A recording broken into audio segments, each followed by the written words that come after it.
Hello everyone, Mr. Happy here, and welcome to another Final Fantasy XIV video. This video, we will be looking at some of the information tidbits that came from Yoshi P over at Gamescom this last weekend. Now, this information comes from two interviews, the Nova Chrysalis interview and the DualShockers interview, if I'm not mistaken. So, if there's any other interviews out there that you find or that you think would be interesting, definitely be sure to send them my way so I can add them to the list of things that I need to report on for this last weekend. I'm sure we'll see a bunch more popping up, and I'm sure there will be some information coming this Friday for the latest live letter, which will be coming from the 14-hour broadcast for the 3-year anniversary of the game. So all of this came from those interviews, and the translator, I had read a few criticisms online, so I don't know 100% the validity of these. Obviously, I don't speak Japanese, so I can't criticize the translator in any way, shape, or form.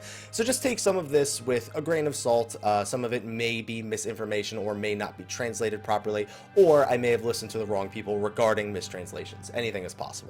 So for Gamescom, as you've probably been reading on the screen at this point, some key information about the patch cycles, about Alexander, Palace of the Dead, and a bunch of other content came out. The biggest thing was that patch 3.4 has been confirmed for late September. That means either the 20th or the 27th. Now, without Final Fantasy XV to fill in that slot, seems like the perfect time to fill in just before we get our fan festival, our North American Fan Festival, October 14th and 15th. So be on the lookout for that. Patch 3.4 will be going over some of the content that's going to be available there, not only in this document, but I'll be sure to add a reminder at the end of the video.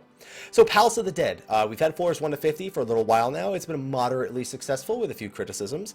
Floors 51 through 200 have been confirmed for aiming for patch 3.45. That's their current aim for Palace of the Dead. He said they will have it, but you know Yoshi P likes to kind of hang back with those definite statements. It's going to be the next 150 floors, and he specifically said that floors 101 to 200 will be particularly challenging, especially if solo.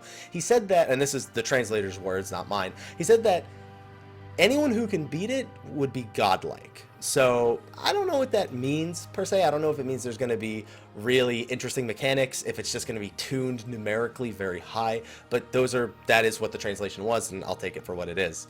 Deep Dungeon 2 is also currently under development. They already have the location, and they've already started developing where the next dungeon will be. There was some slight hints that Deep Dungeon 2, or the reason that Palace of the Dead is coming out in 3.45, is actually because Deep Dungeon 2 will be ready even before the expansion. They made it seem that way because they said, oh, Palace of the Dead, floor 200 will be done because we're working on the next Deep Dungeon. But they didn't say what time. I would expect it in the expansion personally.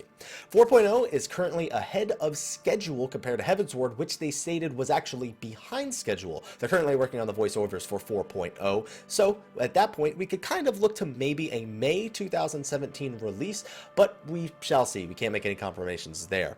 They're also still working on getting the game on the Xbox One. However, Microsoft does not have the greatest regulations when it comes to cross-platform play. For those who don't know, Microsoft actually requires an option for people playing games that have cross-play enabled that they can also choose to just play with Xbox players. And because it's an MMO, you can't have just the option to play with Xbox players. So they're still in negotiations. They have another meeting with Microsoft soon, but there's no new information there.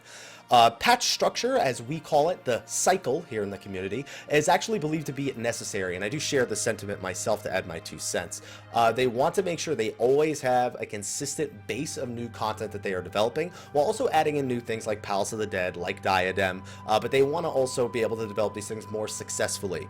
Now, there is a slight mention, I've heard that there was a slight mistranslation when it came to new content, that Yoshida himself also said they are working on something brand new that he believes has never been seen in MMOs before for the expansion. However, this is not coming from the translator's mouth. This is coming from people who said that the translator just didn't translate that part properly. So take that with a grain of salt. I want to specifically add note to that. New exploratory mission will not be the Diadem. It will be in 3.5, and you can expect all of the hard work for revamping the entire exploratory mission system to be present in that patch. They were aiming for 3.4, but it wasn't going to make it. We actually know this from the last interview, from the last live letter, I believe. They specifically mentioned that it would not be ready for 3.4. Next expansion should be a great point for players to continue progressing, as well as new players to return. They really want to make new players feel more welcome unlike what happened in Heaven's Ward, where players had to go back and do all of those A Realm Reborn main story quests. So we'll see what that ends up meaning.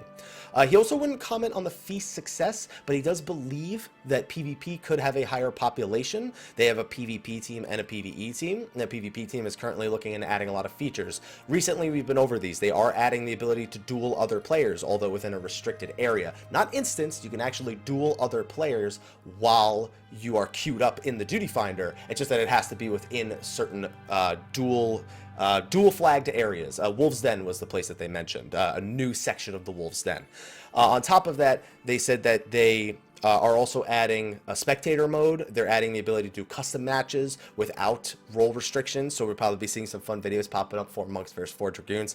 And they also have been toying with the idea of a survival server where open world PvP is completely allowed and there's no safety, and as well as other open world PvP and even a global feast server, so that way people can host tournaments. He does feel it is necessary to have servers where, regardless of your server, you can go there and challenge other groups to the feast. And he especially feels that for streamers, that is especially important for the growth of PvP. I can tell you right now, anyone who's a big PvPer here, or if you're looking to be a big PvPer, I do want to host tournaments when these features become available. The problem is, I would only be able to do it on Gilgamesh, and I know that that is a royal pain in the ass. So I really hope that something like a global feast server becomes the norm. They have made specific mention that in 3.5 there will be the cross-server party finder. I don't know if that means that there will be the ability to do cross-server, or at least data center specific, what are they called? Tournaments, data center specific tournaments, but we'll see. I'd like to host an NA tournament one day if possible. They specifically commented on Final Alexander's difficulty, saying that they've received even more feedback that Midas itself was still too difficult. Yoshida himself wants more people to be opened up to this content, and after what's happened with Coil versus Alexander, that's not really much of a surprise. For that reason, Final Alexander is expected to be easier than Midas Savage. The final tier of Alexander is also going to play more on Alexander himself, as opposed to just the goblins that inhabit him. One of the big things with Alexander is he's a being that can manipulate time. And so they want to make sure that mechanics and gimmicks that play into the final fights play on that time travel mechanic in some way. I don't know what that means, but we'll see what happens. Also, Yoshida wants to add a breakdancing emote, but the animation team would hate him, so he hasn't requested it. And he also can't share any information about the new jobs because he fears for his life if he does it. That is the majority of the information that came out of Gamescom. I'm sure there's other interviews that are going to be popping up over the next few days, as well as people who have asked him random questions or whatnot. Another big one that I forgot to put on this point is that the Ishgard housing is currently aimed for about 500,000 gil in order to rent out an Ishgardian apartment. Now, currently we know there's 512 apartments per building, but they didn't specifically state it would only be one Ishgardian building that was coming. So I don't want to jump the gun and say only 512 houses per server, but that's just what we know. We know that at the very least, it is going to be 512 new places for people to pack up and call home.